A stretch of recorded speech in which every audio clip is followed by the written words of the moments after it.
Medical mobile unit, তো এখানে মানে সিস্টেমগুলো দেখাবো। আসো, ফার্স্টেই ঢুকে এরকম ফ্যান রয়েছে, এর মধ্যে তিনখানা ছোট ছোট এরকম ফ্যান রয়েছে, আর এসির সব পয়েন্টগুলো রয়েছে। এখানে লাইট রয়েছে, প্রচুর লাইট রয়েছে। কোন সুইচটা? ওই সুইচগুলো দেওয়াই আছে, সব সুইচ দেওয়া আছে।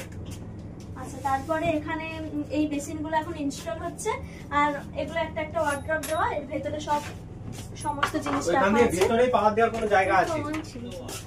আর সব কটা দেখো, এই যে মানে ব্যাটারি পাওয়ারটাও না এখানে দিয়ে আসবে। তারপরে এখানে একটা চেয়ার দেওয়া হয়েছে, এটা মনে হয় পেশেন্টের বসার জন্য হয়তো। আর এর মধ্যে সমস্ত ইকুইপমেন্টস রয়েছে,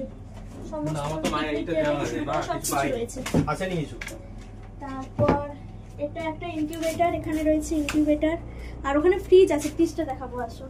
আচ্ছা, এটা দেখিয়ে নাও, এটা কি সুন্দর, এটা ছোট্ট সিঙ্ক দেখো, এখানে হ্যান্ড ওয়াশের জায়গা, সিঙ্ক, এখানে টাওয়াল র্যাক রয়েছে। তারপরে এই যে মুভেবল লাইট রয়েছে, তারপরে ইসিজি করার জন্য এখানে রয়েছে ইসিজি, সব যা কিছু লাগবে সব সেগুলোও রেডি রয়েছে। আর এই দেখো ছোট্ট একটা ফ্রিজ, একদম ছোট্ট একটা ফ্রিজ দিয়েছে। না আসেনি, পাওয়ার আসেনি। এখানে এক্সট্রা দেখানোর জন্য। আর এই যে চলছে না।